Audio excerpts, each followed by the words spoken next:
स्वामी श्रद्धानंद और मोहनदास करमचंद गांधी की ये सच घटना आपको आज के माहौल की याद दिला देगी कि कैसे किसी भी जिहादी की करतूत को छिपाने के लिए, जैसे आज का सेकुलर हिंदू उसके कुकर्म को दबाने के लिए कुतर्क करता है, ठीक वैसे ही गांधी की नीति भी थी।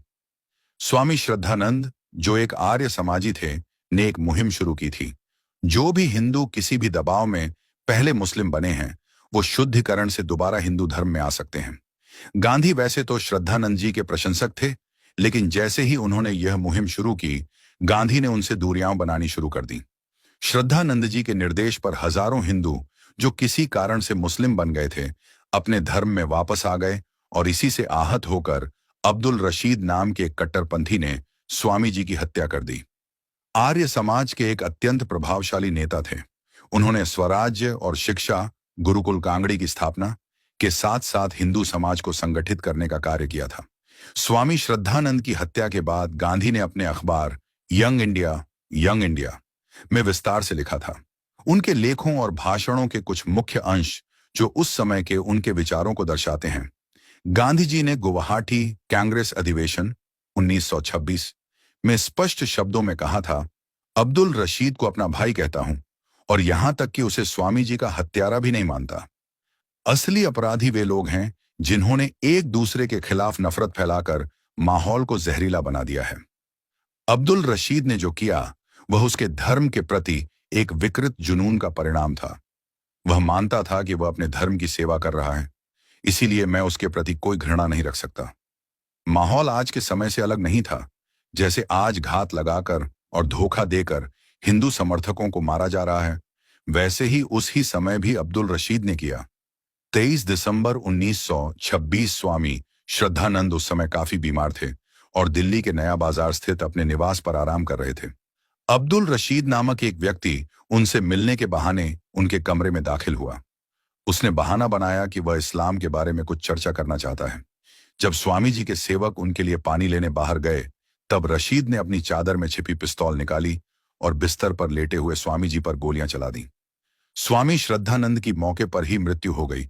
उनके सेवक ने हमलावर को पकड़ने की कोशिश की, लेकिन वह भी घायल हो गया। बाद में पुलिस ने अब्दुल रशीद को गिरफ्तार कर लिया और उसे फांसी की सजा दी गई। गांधी जी ने तर्क दिया कि रशीद ने जो किया वह उसके धर्म के प्रति विकृत जुनून के कारण था।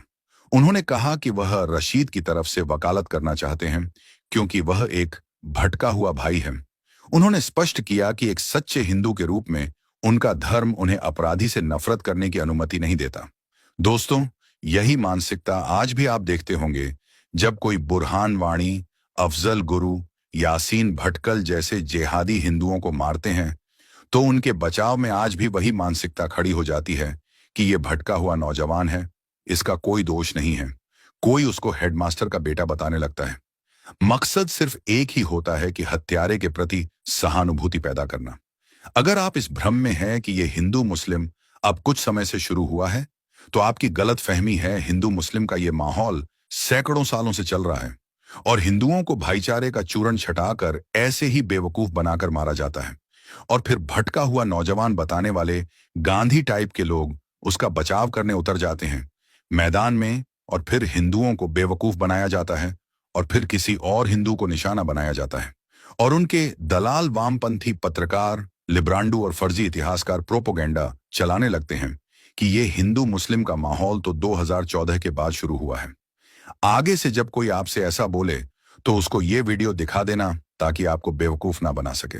स्वामी श्रद्धानंद की हत्या और उस पर गांधी जी की विवादित प्रतिक्रिया कोई काल्पनिक कहानी नहीं है, बल्कि भारतीय इतिहास के दर्ज दस्तावेजों का हिस्सा है। यंग इंडिया और गांधी वांग्मय गांधी जी के स्वयं के लेख और भाषणों का सबसे बड़ा स्रोत the collected works of Mahatma Gandhi है। वॉल्यूम 32, नवंबर 1926 से जनवरी 1927। इस खंड में गुवाहाटी कांग्रेस अधिवेशन का वह पूरा भाषण और यंग इंडिया के लेख मौजूद हैं, जहां गांधी ने अब्दुल रशीद को भाई कहा था।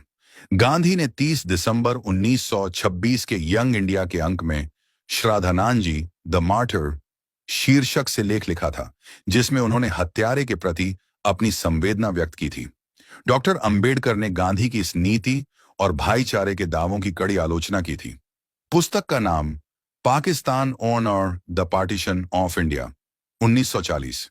इस पुस्तक के अध्याय 7 में अंबेडकर ने स्वामी श्रद्धानंद की हत्या का जिक्र करते हुए लिखा है कि कैसे गांधी ने इस जघन्य अपराध पर भी मुस्लिम कट्टरपंथियों की आलोचना करने के बजाय उन्हें भटका हुआ बताया।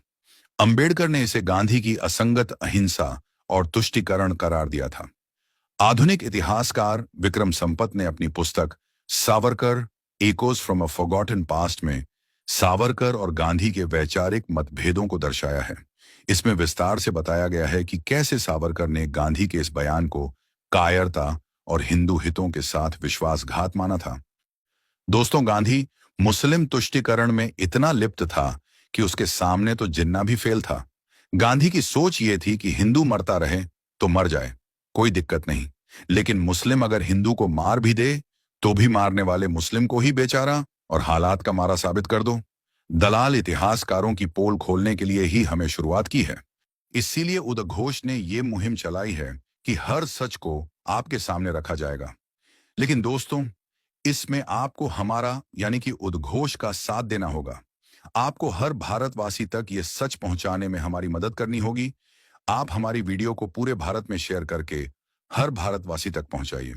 YouTube पर जाकर आप उद्घोष चैनल को सब्सक्राइब कीजिए ताकि हर जगह हम हर भारतीय को सच्चाई बता सकें। क्योंकि YouTube पर ज्यादा लोगों तक नहीं पहुंच रही, इसलिए आप YouTube पर भी आइए और चैनल को सब्सक्राइब कीजिए। जय हिंद, भारत माता की जय।